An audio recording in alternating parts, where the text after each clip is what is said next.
पूर्व विधायक, पूर्व सांसद और पूर्व मंत्री नरेश अग्रवाल है हमारे साथ। हरदोई में हम उनके आवास पर बैठे हुए हैं। इस हरदोई सदर सीट पर पिछले कई दशकों से उनके ही परिवार का कब्जा रहा है।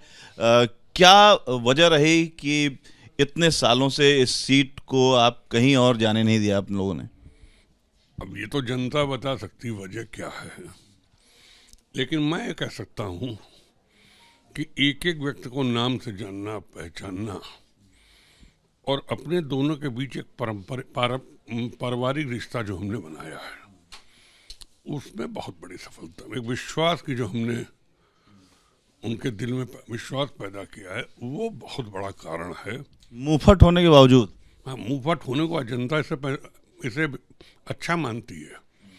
वो कहती कम से कम झूठ तो नहीं बोलते, जो करना तुरंत कर देते, नहीं हो सकता तो मना कर देते, हो सकता है।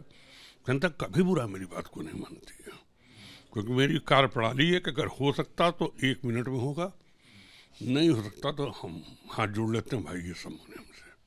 अब जो निष्ठाएं बदल गई हैं, तो किस तरीके से आप देख रहे हैं कि अभी तक नितिन सपा में थे, आप भी पहले थे, तो अब क्या बदलाव हो गया है और इस चुनाव में किस तरह देख रहे हैं? नहीं, निष्ठा बदलने से हमारी जनता नहीं बदलती है। हम कांग्रेस से राजनीति शुरू की थी, आज भाजपा में हैं और हर बार हमको ज़्यादा ही वोट मिले हैं। तो ये नहीं कि हम निष्ठा बदल दी तो जनता नाराज है। जनता कहती कहीं भी रहें, वो हमारे सुख दुख में हमारे साथ है और हमारा नाम रोशन कर रहे हैं। बस इसी में वो लोग विश्वास में खुश है।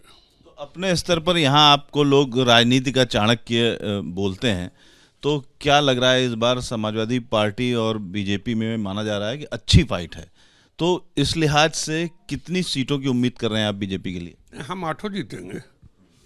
हमने तो समाजवादी पार्टी से कहा कि आपके पास अगर अच्छे प्रत्याशी नहीं तो हमसे किराए पे ले लेते, कम से कम फाइट तो अच्छा करते। हरदोई सीट पे वो खेत में नहीं धोखा खड़ा कर दिया जाता है, वैसे धोखा खड़ा कर दिया।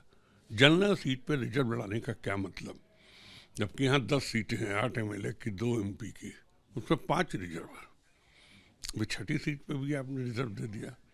तो इसी मानसिकता पता लगती कि आप चुनाव नहीं लड़ाना चाह रहे थे, खाली एक दिखावटी शो कर रहा है। माना जाता है कि जो शुरू के 3 चरण थे वो ज़्यादातर ऐसे इलाकों में थे जहां समाजवादी पार्टी का ज़्यादा दबदबा है।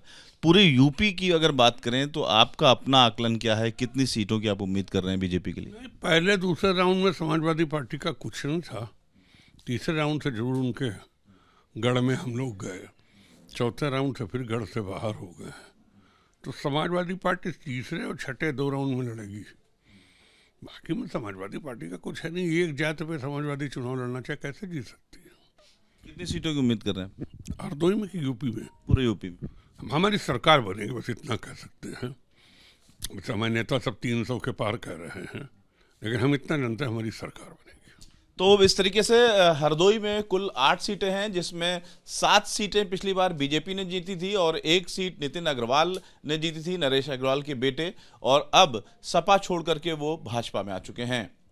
Ravikant, ABP news, Hardoi.